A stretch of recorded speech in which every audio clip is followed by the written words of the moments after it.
നിങ്ങൾക്ക് എല്ലാവർക്കും മിസ്സസ് കിച്ചണിലേക്ക് സ്വാഗതം. ഞാൻ ശോഭിത. ഇന്ന് ഞാൻ വന്നിരിക്കുന്ന ഒരു സ്പെഷ്യൽ ബിരിയാണി ആയിട്ടാണ്. Fried beef dum biryani. ഇത് എൻ്റെ ഒരു സ്പെഷ്യൽ ഐറ്റമാണ്. അപ്പോൾ നിങ്ങൾ എന്തായാലും തീർച്ചയായിട്ടും ഇത് ഉണ്ടാക്കി നോക്കണം. ഈ റെസിപ്പി നിങ്ങൾക്ക് നന്നായിട്ട് ഇഷ്ടപ്പെടും, അത് ഉറപ്പാണ്. അപ്പോൾ നമുക്ക് വീഡിയോയിലേക്ക് പോവാം. നമ്മളിവിടെ 1.25 കിലോളം ബീഫ് എടുത്തിട്ടുണ്ട്. അത് വലിയ പീസായിട്ടാണ് കട്ട് ചെയ്തെടുക്കുന്നത്. എല്ലൊന്നും കളഞ്ഞിട്ടില്ല, എല്ലോട് കൂടിയാണ് എടുത്തിരിക്കുന്നത്. ഇത് നന്നായിട്ട് കഴുകി വൃത്തിയാക്കി വെള്ളമൊക്കെ നന്നായിട്ട് ഡ്രെയിൻ ചെയ്തെടുത്ത് വെച്ചിട്ടുണ്ട്. ഇത് നമുക്കൊരു കുക്കറിലേക്ക് ഇട്ട് കൊടുക്കാം. ആദ്യം നമുക്ക് ഈ ബീഫ് ഒന്ന് വേവിച്ചെടുക്കണം. ഒരു 1/4 വേവോളം ആയാൽ മതിയാകും. അപ്പോൾ ഇതിനകത്തേക്ക് നമുക്ക് 1 ടീസ്പൂൺ മുളക് പൊടി ഇട്ട് കൊടുക്കാം,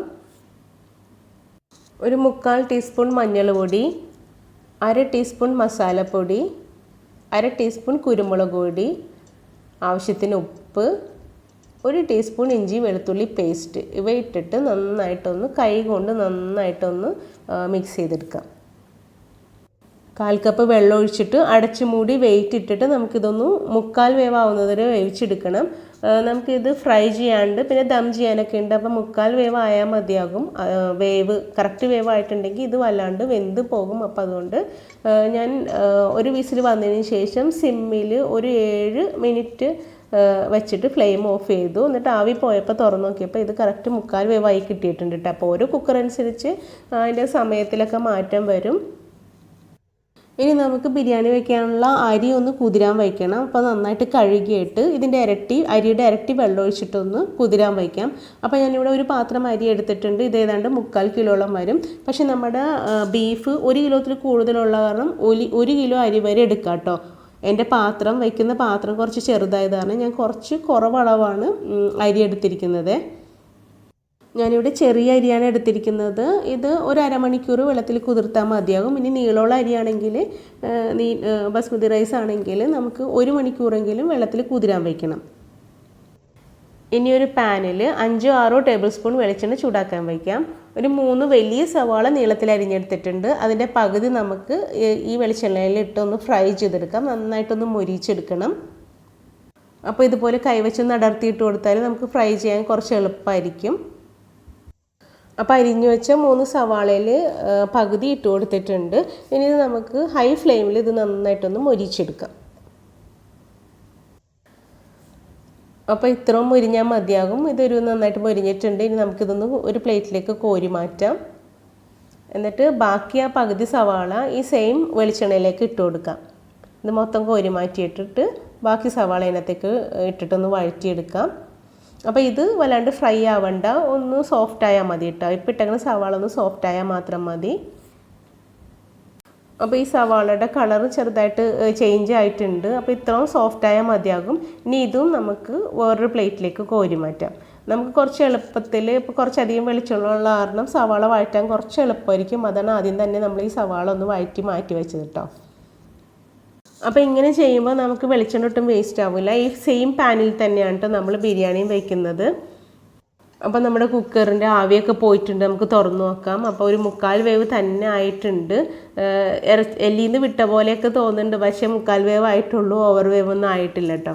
അത് നമുക്ക് ആ ബാക്കിയുള്ള വെളിച്ചെണ്ണയിലേക്ക്, ആ പാനിലേക്ക്, നേരത്തെ സവാള വഴറ്റിയ ആ പാനിലേക്ക് തന്നെ നമുക്ക് ഈ ബീഫെല്ലാം ഇട്ട് കൊടുക്കാം. വെള്ളം ഒഴിക്കേണ്ട, വെള്ളം കുക്കറിൽ ഇരിക്കട്ടെ, അത് നമുക്ക് ആവശ്യമുണ്ട്. ഇതിപ്പം വെള്ളം ഇല്ലാണ്ട് ഇതൊന്ന് ഫ്രൈ ചെയ്തെടുക്കാം. അപ്പം ഒരുപാട് വെളിച്ചെണ്ണയുടെ ആവശ്യമൊന്നുമില്ല. ആ വെളിച്ചെണ്ണയിൽ തന്നെ ഇത് ഫ്രൈ ആയി കിട്ടും. ഇനി വെളിച്ചെണ്ണ ഒട്ടും ഇല്ലാന്നുണ്ടെങ്കിൽ നമുക്ക് കുറച്ച് ഒഴിച്ചു കൊടുക്കാം. അപ്പോൾ ഞാൻ ഒട്ടും വെളിച്ചെണ്ണ ഒന്നും ഒഴിച്ചു കൊടുത്തില്ല കേട്ടോ. അതിനകത്തുള്ള വെളിച്ചെണ്ണയിൽ തന്നെയാണ് ഇത് ഫ്രൈ ചെയ്തെടുക്കുന്നത്. പിന്നെ ഇത് ഫ്രൈ ചെയ്യാനായിട്ട് ഒരുപാട് സമയമൊന്നും നമുക്ക് ആവശ്യമില്ല. ഒരു 7-8 മിനിറ്റ് മീഡിയം ഫ്ലെയിമിൽ ഇടയ്ക്കിടയ്ക്കൊന്ന് ഇളക്കി ഒന്ന് ഫ്രൈ ചെയ്തെടുത്താൽ മതിയാകും. ഇനി നമുക്ക് നെയ്ച്ചോറ് വേവിക്കാനായിട്ട് വെള്ളം തിളപ്പിക്കാൻ വയ്ക്കാം. അപ്പോൾ ഒരു പാത്രം അരിക്ക് 1.5 പാത്രം വെള്ളമാണ് ഞാൻ തിളപ്പിക്കാൻ വെച്ചത്. ചോറും ഒരു 1/4 വേവ് മാത്രം ആയാൽ മതിയാകും. നീളമുള്ള അരിയാണെങ്കിൽ ഒരു പാത്രം അരിക്ക് 1.25 പാത്രം വെള്ളമാണ് ഞാൻ ഒഴിച്ചു കൊടുക്കാറ്. ഇതിപ്പോൾ നീളം കുറഞ്ഞ അരിയായത് കാരണം 1.5 പാത്രം വെള്ളമാണ് കേട്ടോ ഒഴിച്ചു കൊടുത്തത്.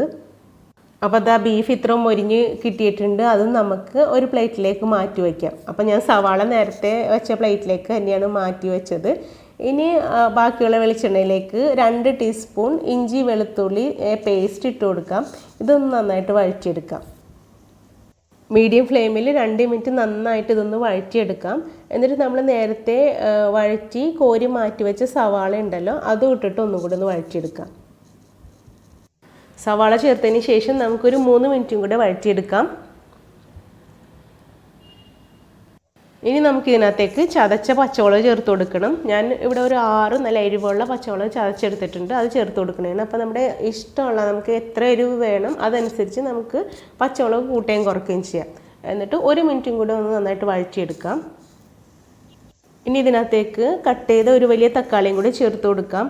പിന്നെ നമ്മൾ മസാലയ്ക്ക് വേണ്ട ഉപ്പ് ഇട്ടിട്ടില്ല, അപ്പോൾ നമുക്ക് ആവശ്യത്തിന് ഉപ്പും കൂടി ഇട്ട് കൊടുക്കാം. അപ്പോൾ ഉപ്പ് കൂടി പോകണ്ട, ഇറച്ചിയിൽ ഉപ്പിട്ടാണല്ലോ വേവിച്ചത്, അപ്പോൾ അതനുസരിച്ച് ഉപ്പിട്ടാൽ മതി. പിന്നെ തക്കാളി നന്നായിട്ട് വെന്തുടഞ്ഞ് തന്നെ വരണം. അപ്പോൾ നമുക്ക് അടച്ചു മൂടി 2 മിനിറ്റ് ഒന്ന് വേവിച്ചെടുക്കാം.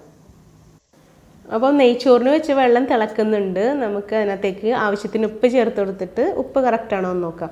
അപ്പോൾ വെള്ളത്തിൽ കുറച്ച് ഉപ്പ് കൂടി എന്നാൽ മാത്രമേ നമുക്ക് നെയ്ച്ചോറിന് ആവശ്യത്തിന് ഉപ്പ് ഉണ്ടാവുള്ളൂ കേട്ടോ. അപ്പോൾ അതനുസരിച്ച് വേണം ഉപ്പിട്ട് കൊടുക്കാനായിട്ട്. ഇനി കുറച്ച് പെരിഞ്ചീരകം, 5-6 കറിയാമ്പ്, കുറച്ച് കുരുമുളക്, ഒരു കഷ്ണം കറുകപ്പട്ട ചെറുതായി കട്ട് ചെയ്തത്, പിന്നെ തക്കോലത്തിൽ നിന്ന് 2 കഷ്ണം, ഒരു 4 ഏലക്ക എടുത്തിട്ടുണ്ട്. ഇവ നമുക്ക് വെള്ളത്തിലേക്ക് ഇട്ട് കൊടുക്കാം. ഇനി നമുക്ക് നെയ്ച്ചോറിന് ആവശ്യത്തിന് നെയ്യ് ചേർത്ത് കൊടുക്കാം. ഞാനിവിടെ 2 ടീസ്പൂൺ നിറച്ച് നെയ്യ് ചേർത്ത് കൊടുക്കുന്നുണ്ട്. ഇനി നമ്മൾ ആ കുതിരാൻ വെച്ച അരിയും കൂടെ വെള്ളത്തിൽ നിന്ന് വാരി ഇതിനകത്തേക്ക് ഇട്ട് കൊടുക്കാം. എന്നിട്ട് അടച്ചു മൂടി ഹൈ ഫ്ലെയിമിൽ ഒരു 1/4 ഭാഗം വെള്ളം വറ്റുന്നത് വരെ ഒന്ന് വേവിച്ചെടുക്കാം. അപ്പോൾ ഇതിൻ്റെ ഇടയിൽ ഒരു കാര്യം സൂചിപ്പിച്ചോട്ടെ, എൻ്റെ ചാനൽ നിങ്ങൾ സബ്സ്ക്രൈബ് ചെയ്തിട്ടില്ല എങ്കിൽ, ഇതുവരെ നിങ്ങൾക്ക് ഈ വീഡിയോ ഇഷ്ടമായിട്ടുണ്ടെങ്കിൽ നിങ്ങൾ ദയവ് ചെയ്ത് എൻ്റെ ചാനലൊന്ന് സബ്സ്ക്രൈബ് ചെയ്യണം. അതുമാത്രമല്ല നിങ്ങളുടെ ഫുൾ സപ്പോർട്ട് എനിക്ക് വേണം. അപ്പോൾ ഞാനിടുന്ന പുതിയ വീഡിയോസും കൂടി നിങ്ങൾ കണ്ടു നോക്കണം. അപ്പോൾ അതിനായി ബെല്ലൈക്കൺ പ്രസ് ചെയ്ത് ഓളും കൂടി ഒന്ന് പ്രസ് ചെയ്തേക്കണേ. ഇപ്പോൾ തക്കാളിയൊക്കെ നന്നായിട്ട് ഉടഞ്ഞു വന്നിട്ടുണ്ട്. ഇതൊന്ന് വഴറ്റിയതിന് ശേഷം നമുക്ക് ഇതിനകത്തേക്ക് കുറച്ച് വേപ്പില ഇട്ട് കൊടുക്കാം. ഞാൻ കുറച്ചധികം വേപ്പില ചേർത്ത് കൊടുത്തിട്ടുണ്ട്. അതൊന്ന് മിക്സ് ചെയ്തതിന് ശേഷം നമുക്ക് ചെറുതായി കട്ട് ചെയ്ത ഒരു പിടി മല്ലിയില ചേർത്ത് കൊടുക്കാം. ഒരു 1/4 പിടി പുതിനയില ചെറുതായി കട്ട് ചെയ്ത് ചേർത്ത് കൊടുക്കാം. നന്നായിട്ടൊന്ന് മിക്സ് ചെയ്തെടുക്കാം. നമ്മൾ നെയ്ച്ചോറ് വേവിക്കാൻ വെച്ചത് ഹൈ ഫ്ലെയിമിലാണ്. അപ്പോൾ കുറച്ച് വെള്ളം കൂടി ഇനി വറ്റാനുള്ളൂ. അപ്പോൾ ഏതാണ്ട് ഈ പരുവാകുമ്പോൾ നമുക്ക് ഫ്ലെയിം നന്നായിട്ട് കുറച്ച് വെച്ചിട്ട് അടച്ച് മൂടി ഇനി വെള്ളം വറ്റുന്നത് വരെ ഒന്ന് കുക്ക് ചെയ്തെടുക്കണം. ഒരു 5-6 മിനിറ്റ് കുക്ക് ചെയ്താൽ മതിയാകും. ഇനി നമുക്ക് ഈ മസാലയിലേക്ക് 1/2 ടീസ്പൂൺ മുളക് പൊടി ചേർത്ത് കൊടുക്കാം, 1/2 ടീസ്പൂൺ മഞ്ഞൾപ്പൊടി ചേർത്ത് കൊടുക്കാം. നന്നായിട്ടൊന്ന് മിക്സ് ചെയ്തെടുക്കാം. ഈ പൊടികളൊക്കെ നന്നായിട്ടൊന്ന് ചൂടാവട്ടെ. ഇനി ഇതിനകത്തേക്ക് ഒരു 1/4 ടീസ്പൂൺ ഗരം മസാലപ്പൊടി ചേർത്ത് കൊടുക്കാം. എന്നിട്ട് ഒന്നും കൂടെ ഒന്ന് മിക്സ് ചെയ്തെടുക്കാം. അപ്പം നന്നായിട്ട് മിക്സ് ചെയ്തതിന് ശേഷം നമുക്ക് ഒരു നാരങ്ങയുടെ പകുതി പിഴിഞ്ഞ് അതിനകത്തേക്ക് അതിൻ്റെ നീര് ചേർത്ത് കൊടുക്കാം.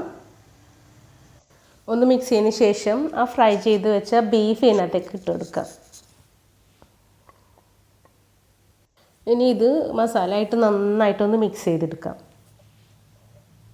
അപ്പം നന്നായിട്ട് മിക്സ് ചെയ്തെടുത്തിട്ടുണ്ട്. നമുക്ക് നെയ്ച്ചോറും ഇറച്ചിയും സെപ്പറേറ്റ് ആയിട്ട് മതിയെങ്കിൽ ഈ ഒരു പരുവത്തിൽ ഈ മസാല മതിയാകും. പക്ഷെ നമുക്ക് ദം ചെയ്യാനുള്ള കാരണം കുറച്ചും കൂടെ കാര്യങ്ങൾ ചെയ്യാനുണ്ട്. ഇപ്പം നമ്മൾ നെയ്ച്ചോറിൻ്റെ ഫ്ലെയിം ഓഫ് ചെയ്തിട്ടുണ്ട്. 1/4 വേവായിട്ടുണ്ട്.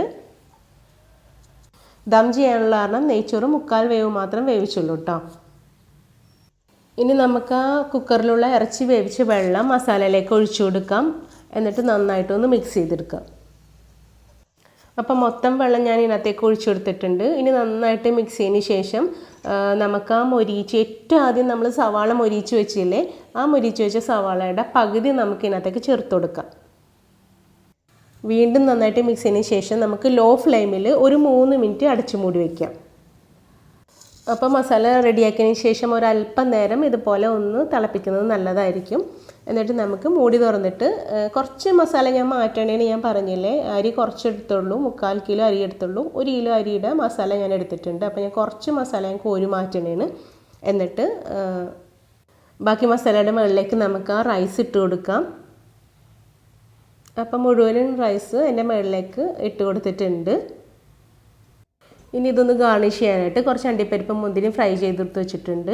മല്ലിയിലയും പുതിനയിലയും കട്ട് ചെയ്തത് കുറച്ച് മാത്രം വിതറി കൊടുത്തിട്ട് ആ ഫ്രൈ ചെയ്ത് സവാളയും വിതറി കൊടുത്ത് അണ്ടിപ്പരിപ്പും മുന്തിരിയും കൂടി മുകളിലേക്ക് ഇട്ട് കൊടുക്കാം.